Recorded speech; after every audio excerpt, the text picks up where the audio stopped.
Invité dans cette salle des pas perdus, Clémence Guettet, bonjour. Bonjour. Députée La France Insoumise du Val-de-Marne, vice-présidente de cette assemblée, Erwan Balanant, bonjour. Bonjour. Député Les Démocrates du Finistère.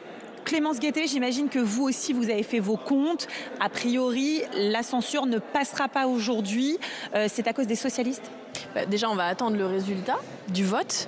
Il est clair que si la censure ne passe pas, ce sera à quelques voix près. Et donc, il y aura une responsabilité immense, mais qui est individuelle, j'ai envie de dire, de chaque député qui aura refusé de voter cette censure. Ça générera évidemment, à mon sens, une immense colère dans le pays. Une immense colère pour nous aussi, qui sommes représentants du peuple, qui en l'occurrence avons été élus sur un programme de rupture, notamment pour combattre de toutes nos forces le macronisme. Et donc, évidemment, épargner un budget de casse sociale comme va l'être celui de M. Lecornu et prolonger de fait le macronisme agonisant serait une faute politique majeure. Mais je le redis, ce sera une responsabilité aussi individuelle avec le choix de direction politique, mais certains députés vont faire le choix de ne pas suivre ces consignes, de désobéir. Il reste encore une dizaine de minutes, je les invite à le faire, à désobéir. Erwan Balanant, si Sébastien Lecornu est maintenu tout à l'heure, c'est ça grâce à la bienveillance temporaire des socialistes ? Je ne pense pas que ce soit une question de bienveillance. Ce n'est pas de la bienveillance, c'est une question de prise de responsabilité. On a des oppositions parfois, on peut être en désaccord politique, mais à un moment donné, on a besoin de stabilité dans le pays. Et ce n'est pas de la stabilité pour le plaisir de la stabilité, c'est des stabilités qui aujourd'hui ont des implications fortes. Depuis le mois de juillet 2024, je dis que dès que la gauche menace de faire une censure, il donne une arme létale à Marine Le Pen. À chaque fois, il charge le pistolet de Marine Le Pen d'une balle réelle. C'est incroyable que vous disiez ça, monsieur Balanant. Je vous ai laissé parler, madame. Monsieur Balanant, je vous laisse répondre, madame Guettet. Vous mentez. La Macronie, arrêtez d'insulter les gens tout le temps, je ne mens pas. Mais je vous insulte pas, je dis des faits. C'est assez agaçant de vous regarder avec vos... Alors, finissez votre raisonnement, Erwan Balanant. J'avais participé à faire passer les députés Rassemblement National de 8 en passant par 89 à plus de 120 aujourd'hui. Et ça, ce sera votre responsabilité devant l'histoire. C'est aussi la vôtre. Rassemblement National. On vous écoute, Erwan Balanant, et je vous fais répondre, Clémence Guettet.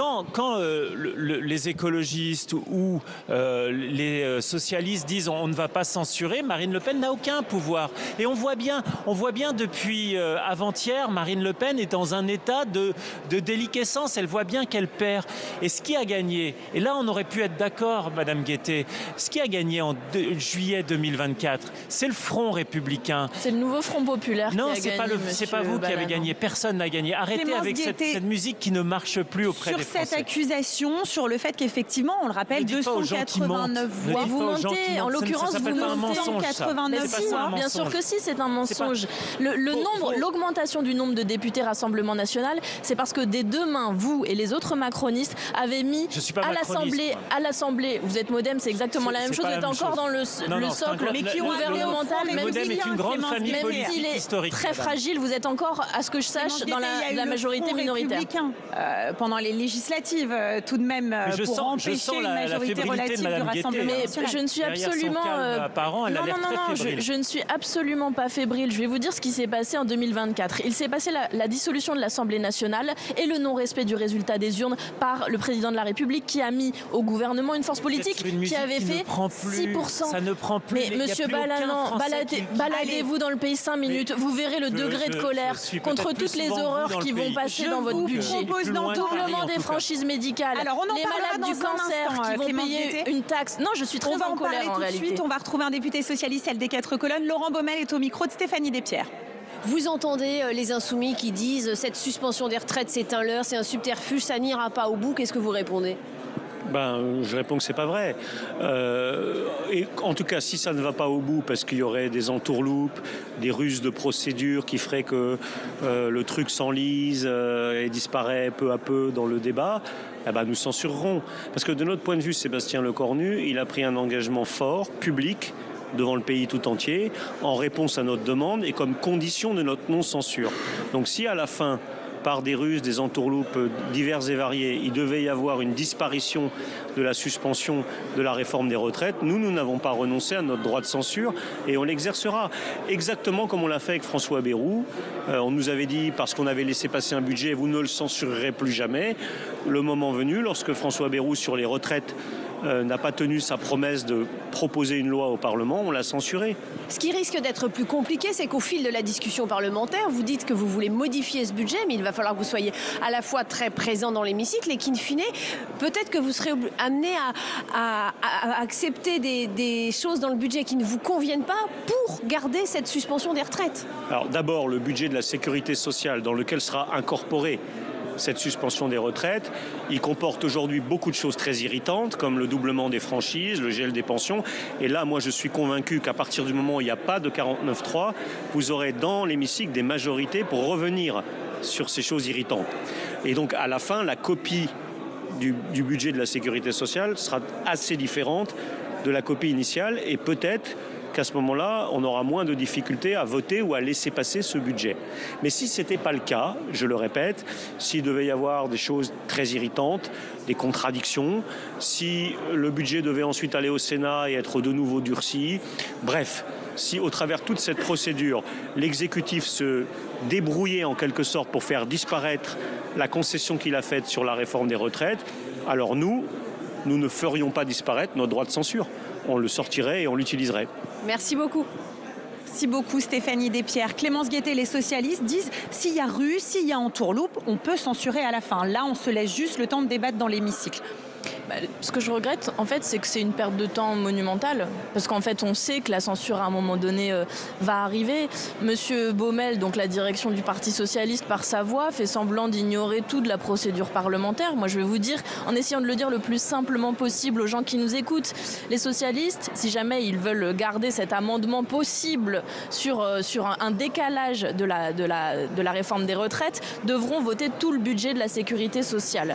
Pourquoi ? Parce que sinon, nous aurons une CMP où les macronistes sont majoritaires, ou alors un dépassement du délai qui permettra au gouvernement d'utiliser des ordonnances, mais de toute façon, un passage en force d'une façon ou d'une autre, pour que dans ce budget, il y ait certes peut-être ce décalage qui, je le rappelle, ne touche que moins d'1 million de personnes dans notre pays et qui est temporaire, mais aussi le doublement des franchises médicales, mais aussi la limitation des arrêts de travail, mais aussi le fait que les malades atteints de maladies chroniques vont désormais payer une sorte de taxe sur leur maladie. Justement, alors ces horreurs du budget de la sécurité sociale. C'est technique, mais c'est vrai qu'il y a une interrogation, puisqu'on comprend que le gouvernement va déposer un amendement, sauf que ceux qui veulent la suspension de la réforme des retraites ne veulent pas voter tout ce qu'il y a dans le budget, et ceux qui ne veulent pas de cette suspension vont voter le budget. Comment ça va se passer? Est-ce qu'il y a un risque pour que cette mesure disparaisse? Comment ça va se passer? À partir du moment où le Premier ministre dit nous n'utiliserons pas le 49.3, le débat, il est complètement ouvert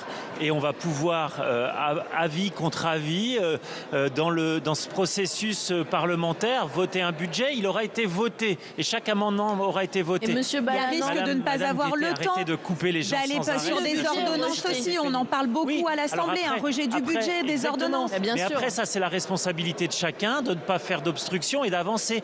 On a la possibilité d'avoir le pouvoir dans cette Assemblée, comme jamais. Prenons-le pour les Français. Et Madame Guettet de dire que les gens ne vont pas pouvoir se soigner du cancer. Connaissez-vous un autre pays au monde où les soins pour le cancer ne vont vous coûter que 50 € dans une année? Allez, est-ce que vous en connaissez?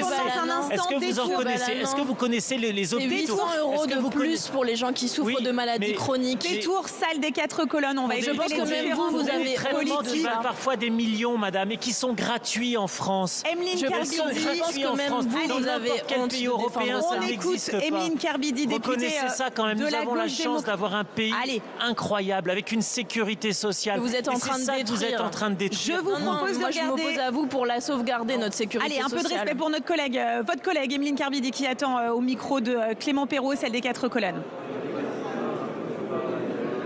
Emeline Carbidi, la gauche a bataillé très dur pendant longtemps pour obtenir l'abrogation, une suspension du moins de la réforme des retraites. Et à l'heure où elle l'obtient, vous décidez quand même de censurer ce gouvernement. Pour quelle raison? Parce qu'en réalité, nous n'avons absolument rien obtenu. Je l'ai dit tout à l'heure à la tribune, nous avions effectivement fait de cette bataille contre la réforme des retraites un véritable symbole. Or, les symboles, ça ne se brade pas. Et ce que nous propose aujourd'hui le Premier ministre, c'est une suspension très hypothétique, puisqu'il faudra encore faire adopter un amendement dans le cadre du PLFSS, et on sait que son socle le refusera, cet amendement, et on sait également que quand bien même il parviendrait à passer, cet amendement, en réalité, ça serait 9 mois de plus pour les retraités, un gel de leur pension, et le Premier ministre lui-même nous l'a promis, ça va être pour l'ensemble de la population, le prix à payer, la facture sera salée, a-t-il dit, pour cette simple suspension. Donc nous n'avons rien gagné. Merci à vous. Je vous laisse rejoindre l'hémicycle puisque la proclamation des résultats est maintenant imminente. Merci beaucoup Clément Perrouot, on est bien sûr vigilants, on verra très certainement la présidente repasser, les sonneries retentir, puisque Clémence Guettet, vous voulez être dans l'hémicycle au moment de l'annonce des résultats. Sur cette absence de 49.3, le Premier ministre dit finalement en renonçant à cet article que vous avez dénoncé quand il était utilisé, eh bien le Parlement reprend la main, vous allez pouvoir chercher des majorités. Est-ce que ça quand même, ça augure d'un débat qui n'existe pas souvent sur le budget? Malheureusement, la Constitution de la Ve République n'a pas qu'un seul article qui permet à un gouvernement illégitime de passer en force. Et donc, nous faisons toute confiance à M. Lecornu pour utiliser d'autres subterfuges parlementaires, je vous le disais à l'instant, qui ne permettraient finalement pas à ce budget d'être adopté avec ce que les parlementaires voudraient y mettre. Je vous donne juste 2 exemples. La commission paritaire, mixte paritaire, ce sont les macronistes qui y sont majoritaires et qui pourront donc réintroduire tout ce qui avait été combattu en hémicycle, et ensuite ça irait à l'Assemblée nationale. Je comprends pas. Monsieur Balanan, je croyais que vous n'aimiez pas être interrompu. Finalement, vous y prenez goût. Avec le Sénat aussi et la droite, la plateforme de stabilité est majoritaire. Ce gouvernement peut être adopté si jamais ce budget peut être adopté, si jamais nous dépassons le délai des 70 jours, ce qui peut tout à fait arriver vu que nous sommes extrêmement en retard avec tout le temps que nous fait perdre Monsieur Macron. Il peut être adopté par ordonnance. Si jamais ce budget est rejeté à l'Assemblée nationale parce qu'il y a une majorité pour voter contre, ensuite le gouvernement peut faire adopter exactement ce qu'il veut comme budget pour le pays. Donc vous voyez que l'Assemblée n'est pas souveraine. Pourquoi finalement? Parce que c'est une mauvaise habitude qu'ont pris les macronistes, dont désormais ils n'arrivent plus à se départir. Sur cette question du 49.3, oui, c'est vrai qu'on voit bien qu'on peut avoir à la fin une copie Frankenstein, disent certains, avec voilà, un vote en faveur d'une mesure, allez, disons un peu plus à gauche, une autre de droite, et à la fin un budget invotable pour personne. Oui, mais le budget, il y a 2 volets. Il y a le volet des recettes, c'est le temps qu'on va prendre là maintenant, et après il y a le volet des dépenses. Et évidemment, les 2 sont importants, mais c'est le volet recettes qu'il faut à tout prix faire dans les délais constitutionnels, parce qu'on perd la rétroactivité. Éventuellement faire et votre volonté de censurer, par exemple, nous permettrait d'éviter, vous permettrait, hélas, de rendre impossible cette année la taxation d'un certain nombre de personnes qui on pense, doivent être taxées plus. Censurer. Non, pas à la marge, ça se compte en milliards. 2 fois moins que l'année dernière, alors que c'était déjà quasiment rien. Non, ben justement, 4 milliards au lieu de 8. Par amendement, nous pourrons peut-être aller plus haut. Donc, allons-y, débattons. Et aujourd'hui, votre censure, si vous décidez j'en doute, vous voulez censurer. Si vous censurez aujourd'hui tous les progrès que vous sollicitiez depuis un moment sur les retraites... mais si la censure ne passe pas, les insoumis débattront. Ça disparaît si jamais... voilà. Cette avancée, pour vous, pour moi, cette réparation d'un certain nombre de choses sur cette réforme des retraites, elle est désormais possible. Pourquoi vous voulez censurer? Clémence Guettet. Pourquoi vous voulez censurer quelque chose que vous avez réclamé des mois et des mois? Une nouvelle dissolution? Les Français comprennent le départ pas du président de la République? Je vous assure que les Français comprennent très bien, vu le nombre qu'ils étaient dans la rue pour défendre la retraite que vous avez voté dès demain à l'Assemblée nationale. Ils étaient 9 actifs sur 10. Alors elle a été adoptée par 49.3. On le rappelle. 9 actifs sur 10 à refuser cette réforme des retraites et des millions à manifester avec nous dans la rue. Et donc, je vais vous dire très simplement, je ne suis pas pour une suspension, je suis pour l'abrogation pure et simple de cette réforme des retraites. Et une censure pour une dissolution, pour un départ du président de la République. Mais une censure parce que les gens n'en peuvent plus de ces gens, de ces gouvernants qui se maintiennent au pouvoir avec tous les outils de la Ve République pour gouverner de façon illégitime, pour faire passer des horreurs dans leur budget et pour gouverner, et c'est sans doute le plus important, contre le peuple, contre les gens. Ce budget ne va résoudre aucun des problèmes que les gens ont aujourd'hui pour se chauffer, pour se nourrir, pour payer des choses pour leurs enfants. D'accepter de siéger au perchoir et de dire que cette constitution est illégitime et elle a des outils de légitimité. Et ça ne vous aura pas échappé, je suis députée. Oui, bien sûr. Donc si je suis là, c'est que je considère que le Parlement est une institution importante. Et par ailleurs, j'achète des choses dans les magasins, mais je suis anticapitaliste. Donc vous voyez, Monsieur Balanant, on vit tous avec nos propres contradictions. Ah oui, alors Erwan Balanant, sur le répit... Ça fait sourire quand même votre point. Les socialistes ont dit que c'est un répit qu'on peut accorder au Premier ministre. Est-ce que là, Sébastien Lecornu va être menacé de censure? Est-ce qu'il peut chuter bien sûr, sur la question du budget? Et ce serait quoi la suite? Une dissolution? Emmanuel Macron a prévenu? Je pense que si demain il y a une censure ou aujourd'hui, là pour le coup, il faudra retourner devant les urnes, évidemment. Et moi, j'en ai pas peur à titre personnel, parce que je sais même pas si je souhaiterais pour des raisons X ou Y être candidat. Donc c'est pas personnel. Mais par contre, pour les Français, ça serait un véritable chaos. Le coût d'une dissolution est énorme. Nous sommes dans la période budgétaire. Vous avez les collectivités qui sont en train de faire leur dernier budget avant les élections municipales. Nous serions dans une incertitude. Le monde du bâtiment serait particulièrement perturbé. Le monde des entreprises serait perturbé. Mais vous ne le connaissez pas, Madame Guettet. Vous ne connaissez pas ce monde.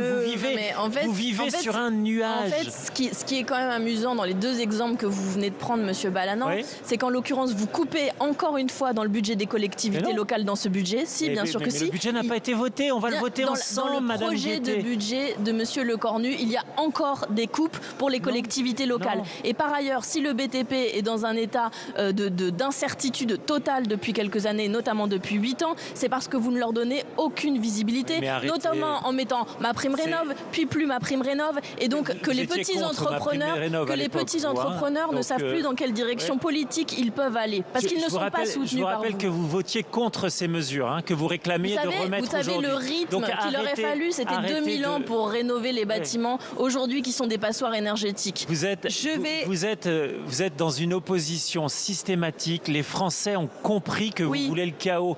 Mais vous serez balayé par le dégagisme qui agit aujourd'hui. Allez, je vais vous libérer, Clémence Guettet. C'est pas, aucun choix. Vous voulez être dans l'hémicycle au moment de l'annonce des